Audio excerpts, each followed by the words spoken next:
On my son's wedding day, his bride pulled me aside and whispered, "Buy us a house or I'll lie about you in front of everyone." That's when I realized I had no choice but to expose everything. I never imagined a day like this could happen in my life. My heart was fluttering with joy and pride as I watched my son, David, standing at the altar with his bride, Emily. The sun poured golden light through the stained glass windows, casting a warm glow on the guests' faces. Everything seemed perfect, the flowers, the music, the soft hum of excitement from friends and family. But beneath the beautiful ceremony, a storm was brewing. Emily had always seemed sweet and polite during the few months I had known her. I told myself she was a young woman in love, nervous about the big day, but deep down, a small knot of unease had been forming in my stomach. And as soon as the officiant asked for her vows, that knot became a hammering drum in my chest. She stepped forward, and the soft rustle of her wedding dress filled the silent anticipation. Then she opened her mouth, and my world tilted on its axis. "Buy us a house," she said, her voice firm, unwavering. "Or I'll lie." The entire chapel froze. I could hear the tiniest gasp from the back, a whisper of shock that traveled down the aisle. My son's face turned pale, a shadow of confusion passing over his features. He opened his mouth to protest, but she continued, her eyes sharp and unyielding. "I won't marry you unless your parents give me a house." I felt my hands tremble. The bouquet I held threatened to slip from my grasp. Guests exchanged stunned glances, some covering their mouths, others muttering softly. My heart thumped painfully against my chest, and in that moment, the joyous occasion became a living nightmare. I had always thought weddings were about love, about two people promising a lifetime together. But here before my very eyes, greed and deceit were walking down the aisle, disguised as charm and beauty. I wanted to yell, to grab Emily and demand she explain herself, but I held my tongue. I had learned over the years that anger rarely solves anything. Instead, I took a deep breath, steadying myself. This was my family, my son, my life's joy.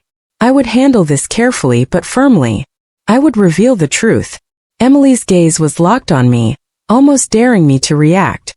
I knew then that this moment would test every ounce of patience and wisdom I had gathered in my 75 years. I had to think clearly. I had to act wisely. Just then David whispered something I could barely hear over the pounding of my heart. "Mom, what do we do?" I forced a calm smile, though my mind was racing. "We stay calm," I whispered back. "And we listen carefully. We understand exactly what she's planning." She continued, oblivious to the storm she had unleashed. Her words were calculated, almost rehearsed. "I'll tell everyone you didn't give me what I want. I'll make it sound like you refused me. You'll see your friends and family take my side." That line cut me deeply because she was right. In moments like this, people can be easily swayed. Lies often sound more convincing than truth, especially when delivered with confidence.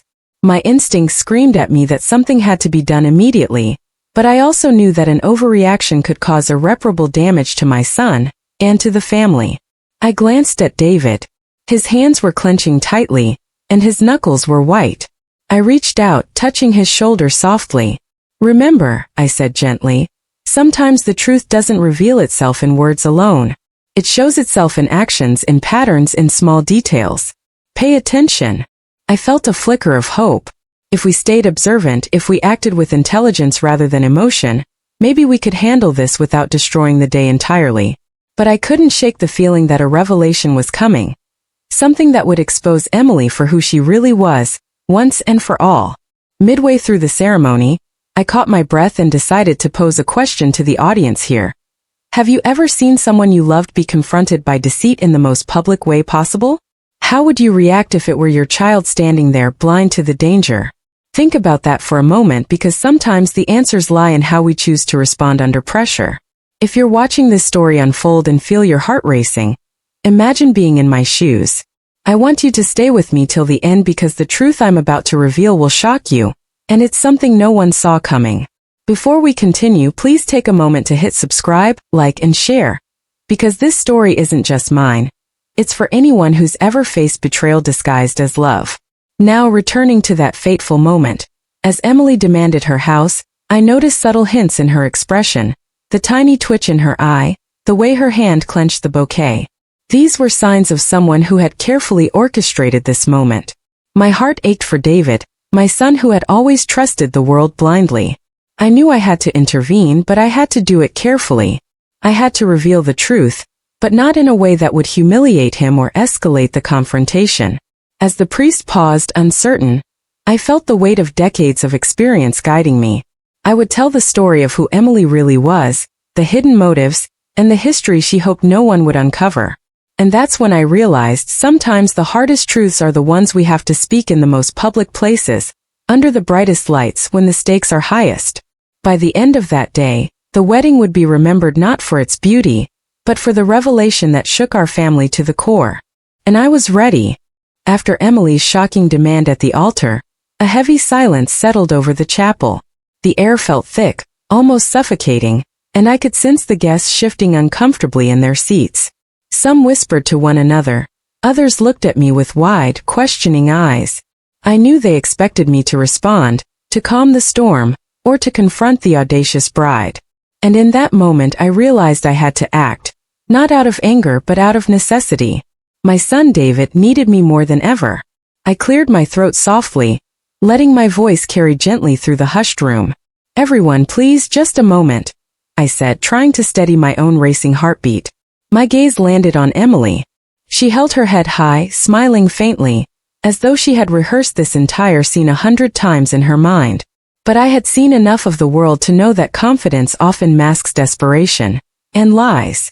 Once the initial shock had passed, I took David's hand in mine, feeling the tremble in his fingers. "Listen to me," I whispered. "We need to understand the full picture before reacting. There's more here than meets the eye." Emily's eyes narrowed slightly, as if she sensed that I wasn't intimidated. And that's when my mind began working at lightning speed. I had always taught David to notice patterns, to trust his instincts, and now I had to lead by example.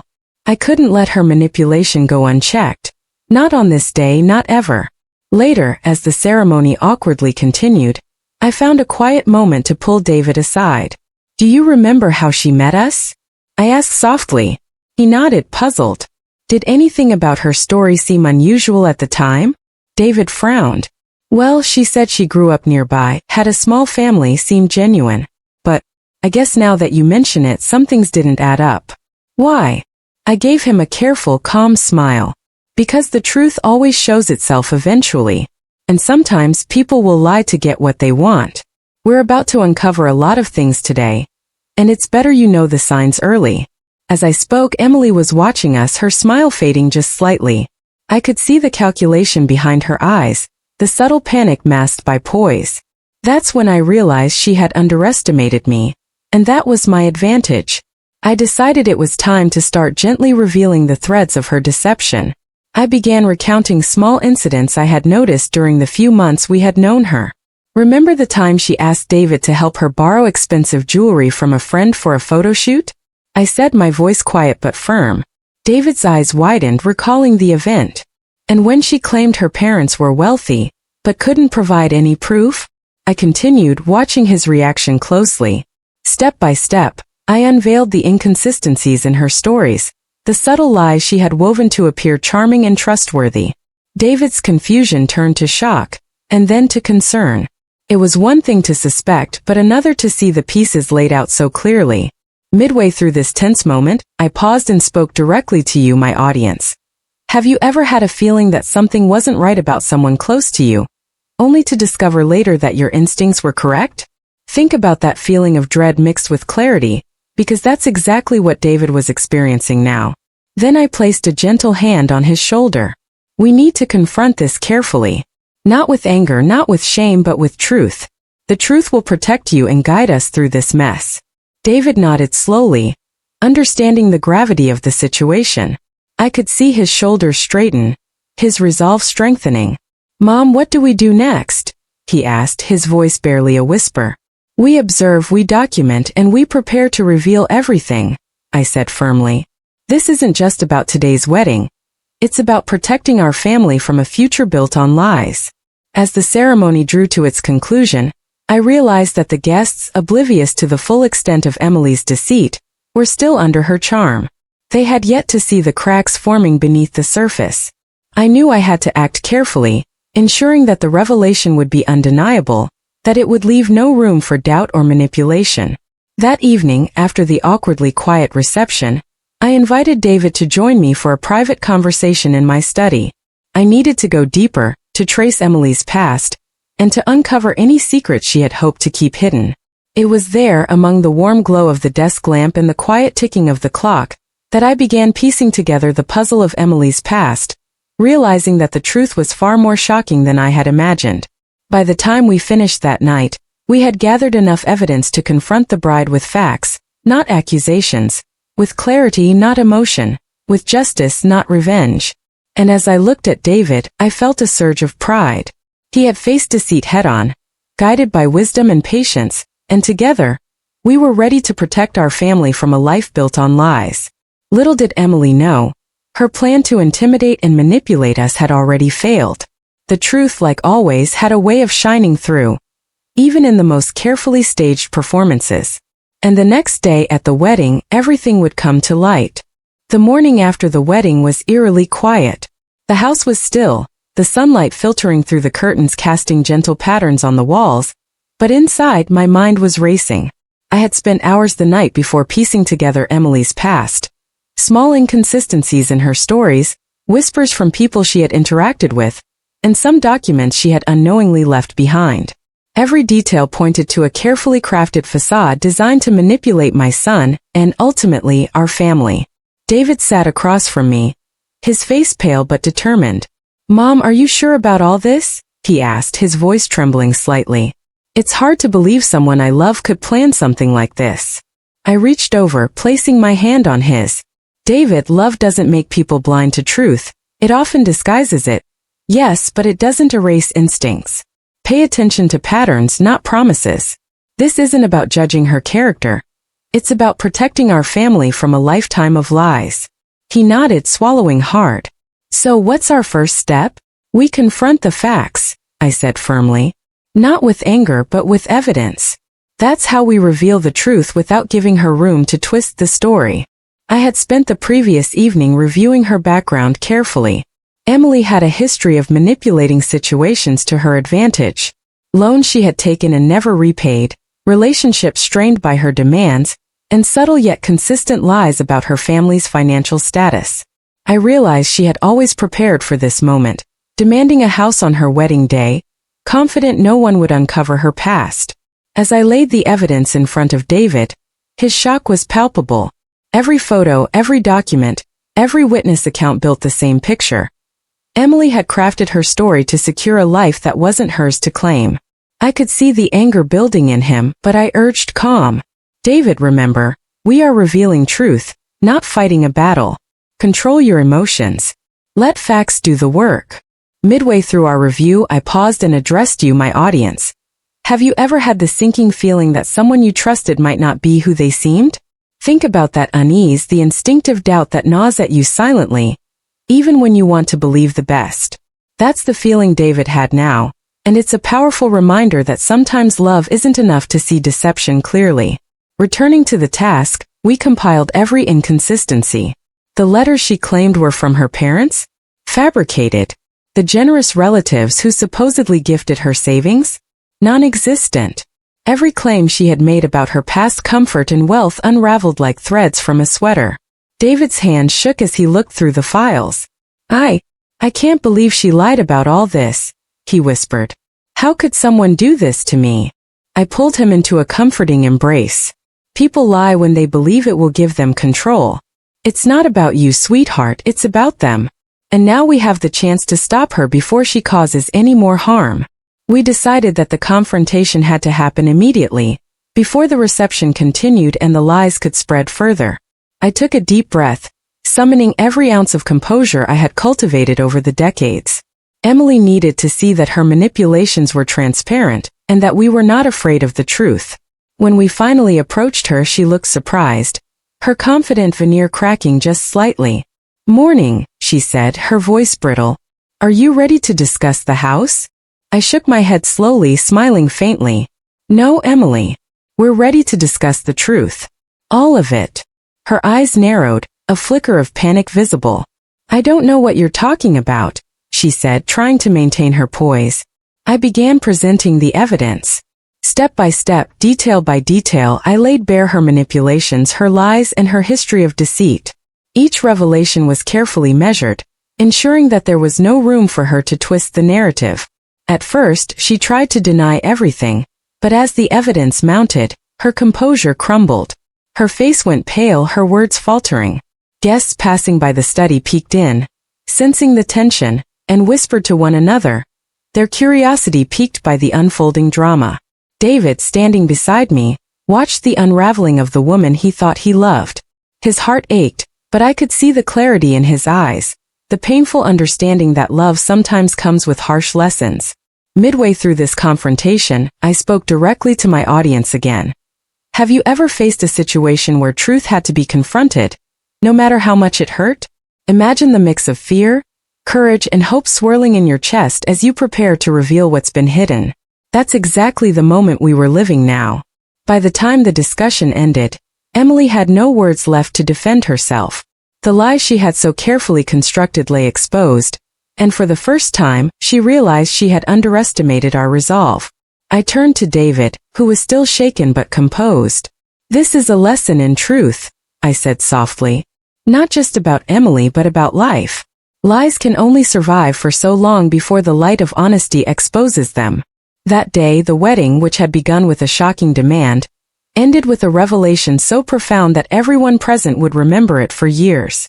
Emily had sought to control and manipulate, but the truth, our patience, observation, and careful planning, had prevailed. And as we walked back into the reception hall, I knew this was only the beginning.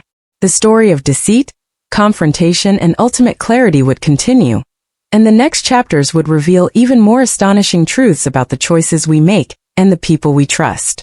The rest of the wedding day felt surreal, like the world had tilted on its axis. Guests murmured quietly among themselves, stealing glances at David and me, while Emily sat frozen, her usual composure completely shattered. I could feel the tension like electricity in the air. What had started as a day of celebration had transformed into a revelation of truths that would ripple through every relationship in that room. David, still processing the confrontation, leaned close to me. "Mom, what now?" he asked, his voice low, almost trembling. His eyes were full of pain and confusion, but also a new determination. Do we cancel everything? Do we tell everyone?" I shook my head gently. "No, David. We don't act out of emotion. We act with strategy, with clarity. The truth will speak for itself. People will see her actions and realize what she's capable of. You don't need to announce it. You just need to stand firm." I could see the mixture of relief and fear in his eyes. He wanted to trust someone, to hope that love would fix everything. But the reality was impossible to ignore. Emily had tried to control this day, but we had exposed her intentions before they could take root. And yet, I knew this was far from over. The aftermath of such a confrontation always lingers, like shadows stretching long after the sun sets. As the reception resumed, I stayed close to David, guiding him through the subtle social cues, the whispers, the side glances. People were polite, yes, but the energy in the room had changed. Suspicion hung in the air like a thick fog, and I could see the gradual realization on faces. Emily was not who she claimed to be.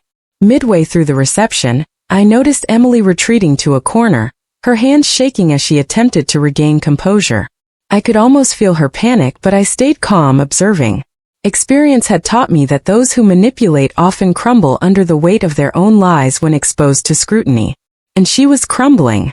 At that moment I turned slightly, speaking directly to you, my audience. Have you ever witnessed someone's true colors emerge in a moment of crisis? Think about the mix of shock, validation, and relief that washes over you when deceit is exposed and honesty prevails. That's exactly what was happening before my eyes, and the unfolding drama was far from over.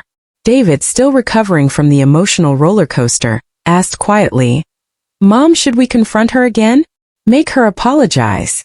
I considered his question carefully. Emotional confrontations often escalate, I knew, but silence can be just as powerful when combined with truth. "No," I said firmly. "We don't need her apology to validate the truth. People will see her actions and that will be enough." Sometimes silence backed by evidence is more powerful than words. And so we let the reception continue, allowing guests to witness Emily's crumbling facade without interference. Her attempts at charm were transparent now, her forced smiles failing to mask the anxiety in her eyes. People began whispering among themselves, subtle glances confirming what I already knew. Her reputation would precede her from this moment forward. During the speeches, David's uncle, unaware of the tension behind the scenes, praised the couple warmly. But even he noticed the unease, the stiff posture of Emily, the hesitation in her responses. It was clear to everyone that something had shifted irrevocably. As the evening progressed, I watched Emily more closely, noting every gesture, every faltering word. She tried to salvage the situation, to regain control, but each attempt only revealed further cracks in her carefully constructed persona. I could feel a mixture of sadness and vindication. Sadness for my son, who had hoped for a beautiful wedding, and vindication because truth had finally been revealed. Midway through the night, I whispered to David, "Remember, this is a lesson for life. Trust your instincts, observe patterns, and don't let charm blind you to reality. You've seen deception firsthand today, and that knowledge will protect you in the future." David nodded, his expression a mix of sorrow and newfound wisdom. "I understand, Mom. I won't forget this day, or what you've taught me." By the end of the evening, Emily's attempts to manipulate the situation had failed entirely. Guests left the reception with an unspoken understanding, something was not right with her. And while the wedding technically continued, the celebration had been forever altered. As we finally left for the night, I took David's hand in mine, feeling both relief and anticipation. Relief that the immediate deception had been exposed, but anticipation for the next steps, because uncovering the truth was only part of the journey. Now we had to protect our family, ensure David's future was secure, and navigate the aftermath of a wedding that would be remembered for both love and revelation. Little did Emily know, her carefully constructed plans had crumbled, but the story was far from over. The coming days would bring more discoveries, more confrontations, and more lessons that would shape our family forever. And I was ready to face every moment, armed with patience, wisdom, and the truth. The days following the wedding were tense and filled with uncertainty. Emily avoided our house whenever possible, but the shadow of her manipulation lingered like a storm cloud over our family.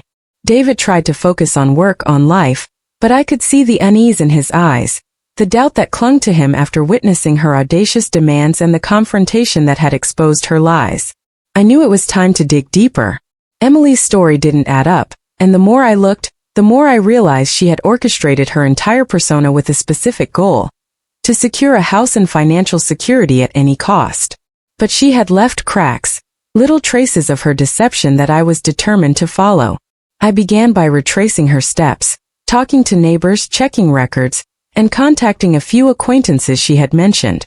Slowly, a disturbing picture emerged. Emily had a history of manipulating relationships, of creating crises that benefited her materially. Loans she had taken from family friends, never repaid. Promises of wealth from distant relatives, completely fabricated. Her charm, her sweet demeanor, all carefully crafted to disarm anyone who might see through her lies. David watched me, torn between anger and disbelief. "Mom, how could someone be so calculating?" he whispered one evening as we reviewed the evidence. His voice broke, full of the hurt of realizing the woman he loved had deceived him from the start. I placed a comforting hand on his shoulder. "People like her operate on manipulation, David. But remember, we have the power of truth. That's stronger than any lie she can craft." I paused and addressed you, my audience. Have you ever uncovered a truth so shocking it changed everything you believed about someone close to you? That gut-wrenching mix of betrayal and clarity. It's something we must confront with courage. David was living that experience, and the lessons it offered would stay with him forever. Determined to protect my family, I decided to confront Emily one final time, but this time with indisputable proof. I compiled photographs, documents, and statements from people she had deceived in the past. Each piece of evidence was a step closer to exposing the full extent of her manipulation. When we finally arranged to meet, Emily tried her usual charm, but I could see the tension in her face. She knew I had discovered more than she had anticipated. Mourning, she she said, forcing a smile. I thought maybe we could talk about resolving things? I shook my head. Emily, it's time for honesty. Not negotiations, not empty promises. The truth is already here. I laid out the evidence one piece at a time. Her lies unraveled in real time. Stories about her parents, her financial stability, her past relationships, all exposed as fabrications. Her attempts to deflect or charm were useless. The proof spoke louder than words ever could. David stood beside me, watching the woman he thought he knew collapse under the weight of her own deceit. His expression was a mixture of sorrow and relief. Sorrow for the betrayal he had suffered, relief that the truth was finally clear. Emily's voice faltered. I didn't mean, she began, but the words sounded hollow, empty. The damage was done. The lies she had counted on to manipulate us had failed spectacularly. At that moment I spoke directly to you, my audience. Have you ever seen the truth destroy a carefully crafted illusion? That moment when reality cuts through deceit is powerful. It's painful, yes, but it's also liberating. By the end of our confrontation, Emily had no defense left. Her schemes, her threats, her manipulations all laid bare. She realized that she could no longer control the narrative, and for the first time, she faced the consequences of her actions. David turned to me, eyes wide and voice trembling. Mom, what do we do now? I smiled gently. Now we move forward. We rebuild trust where it's been broken. We focus on family, on honesty, on protecting the people we love.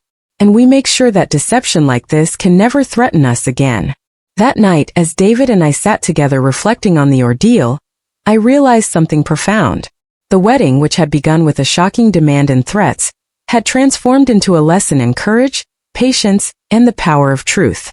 We had faced manipulation head-on and emerged stronger, wiser, and more united as a family. And though Emily's chapter in our lives was closing, the story would remain a reminder. Deceit may appear strong, but truth, patiently revealed, carefully presented, is always stronger. The morning after our final confrontation with Emily, the house felt lighter, almost as if a heavy fog had lifted. David and I moved through the rooms in silence, but it wasn't the uncomfortable silence of fear or doubt. It was the quiet calm of clarity. The storm had passed, and though the emotional bruises remained, the truth had won. David finally spoke, his voice soft but steady. Mom, I can't believe how much I was deceived. I thought I knew her, but... His words trailed off, the hurt evident. I placed a hand on his shoulder. It's not your fault, sweetheart. People who manipulate are skilled at hiding their true selves. What matters is that now you know, and you can protect yourself and the family from harm. As the day progressed, I helped David notify those who had been unaware of Emily's history, family members who had been invited to the wedding, friends who had believed in her stories. The reactions were a mix of shock, relief, and gratitude. Everyone realized that the intervention had not only protected David, but also prevented her manipulative patterns from spreading further. Midway through the day, I paused to speak directly to you, my audience. Have you ever faced a moment where confronting the truth wasn't just necessary, it was urgent? When deception threatens the people you love, the courage to act becomes a responsibility. That's what David and I experienced, and it's a lesson worth remembering. Emily, of course, was not pleased. She tried to salvage her reputation among the guests who hadn't been present for the confrontation, but the truth travels fast. People began connecting the dots, realizing the lies she had told, and slowly, her influence began to crumble. Even her most loyal supporters found themselves questioning her motives. David, though still hurt, began to regain his composure. I could see the shift in him, the transition from confusion and betrayal to strength and resolve. He started to focus on the life ahead, understanding that love should never come at the cost of honesty, respect, or integrity. That evening, as we sat down for dinner, I asked him quietly, "Do you understand now why we had to act the way we did?" He nodded slowly. "Yes, Mom. I've learned more about people and myself than I ever expected. And I know I'll never let anyone manipulate me like that again." It was a proud moment, not because Emily had been exposed, but because David had grown through the experience. He had faced deceit, watched the collapse of a false narrative, and come out wiser. That, to me, was the true victory. Midway through our conversation, I addressed you again, my audience. Have you ever witnessed growth that comes from pain and betrayal? It's a difficult process, but one that shapes resilience, wisdom, and strength. David's journey is proof that even in the face of shocking deceit, the right guidance and careful action can lead to clarity and empowerment. As the days passed, the repercussions of Emily's actions continued to unfold. She attempted to contact David again, but he, guided by our experience, remained firm. He politely but firmly refused, making it clear that manipulation and deceit would no longer have a place in his life. Our family began to heal. Relationships that had been strained by the wedding drama started to mend, conversations became more honest, and a sense of peace gradually returned. I could see the emotional weight lifting from David's shoulders, replaced by a newfound maturity and insight. By the end of the week, Emily's presence in our lives had faded. She had attempted to regain control, but truth and evidence had already paved the way for her downfall. And for the first time in weeks we could breathe freely, knowing that the storm had passed and that our family was safe. Looking at David, I felt a profound sense of relief and pride. He had faced one of the most challenging experiences of his young adult life, and had emerged stronger, wiser, and more self-aware. And I knew that whatever challenges might come in the future, he now had the tools and the guidance to face them with courage and clarity. The wedding that had begun with a shocking demand and threats of lies had transformed into a life lesson, one that would stay with us forever. And while Emily's story had ended in exposure and failure, our story continued, filled with resilience, love, and the unwavering strength of truth. You know, my dears, as I sit here today, telling you this story straight from my heart, I want you to understand something important. Life doesn't always give us perfect moments, but it always gives us the truth when we're finally ready to face it. A week after the wedding disaster, I woke up before sunrise. The house was quiet, too quiet. David was asleep, peaceful for the first time in months. And I just sat there in my old wooden chair, staring at the soft light creeping through the curtains. I whispered to myself, maybe this is the first morning we are finally free. But freedom never comes without a moment of reflection. So I brewed a cup of tea, sat down with trembling hands, and opened the little notebook where I've written important moments of my life. Birthdays, losses, things that changed our family forever. And on a fresh page I wrote, the day David survived the love that was trying to destroy him. As I wrote, I thought of Emily. Not with anger, not with hatred, but with understanding. People like her, they don't break families by accident. They do it because they themselves are already broken. And if you're not careful, they pull you into their darkness. I turned to you, my dear listeners, and asked softly, have you ever loved someone so blindly that you couldn't see the damage until it was too late? Because that's what happened to my son. He wasn't a fool, no. He was a good man with too big of a heart, willing to believe the best in someone who had no intention of giving the best in return. Later that afternoon, David sat beside me on the porch. The sun was setting, painting the sky orange and gold. He didn't look broken anymore, just wiser. Mom, he said gently, I feel embarrassed. I feel like I let everyone down. I took his hand, squeezed it, and looked him straight in the eyes. Oh, sweetheart, courage isn't in avoiding mistakes. It's in facing them with honesty and coming out stronger. He let out a shaky breath. I'm scared that I'll never trust again. I smiled. A soft grandmother kind of smile. My darling, trust isn't lost. Just wakes up. And now? Yours is finally awake. We watched the sky grow darker. The world felt quiet, but in a peaceful way this time. And then something happened that I didn't expect. David said, Mom, I want to thank you. If you hadn't spoken up, if you hadn't exposed her, I don't know what my life would have become. I felt tears fill my eyes. Not the sad kind, the grateful kind. I told him, one day you'll meet a woman who doesn't demand loyalty. She deserves it. A woman who doesn't lie to control you, but loves you enough to tell the truth. A woman who doesn't trap your heart, but protects it. He nodded, and for the first time since that disastrous wedding day, I saw hope in his eyes. A soft, warm hope that told me, this chapter of pain is over. As night fell, a cool breeze passed over us. The kind that makes you close your eyes and whisper, thank you. And in that moment, I realized something I want to share with you, my dear listeners. Sometimes God doesn't remove people to punish you. He removes them to protect you. Emily leaving our lives wasn't a loss. It was a rescue. And David? He didn't just escape manipulation.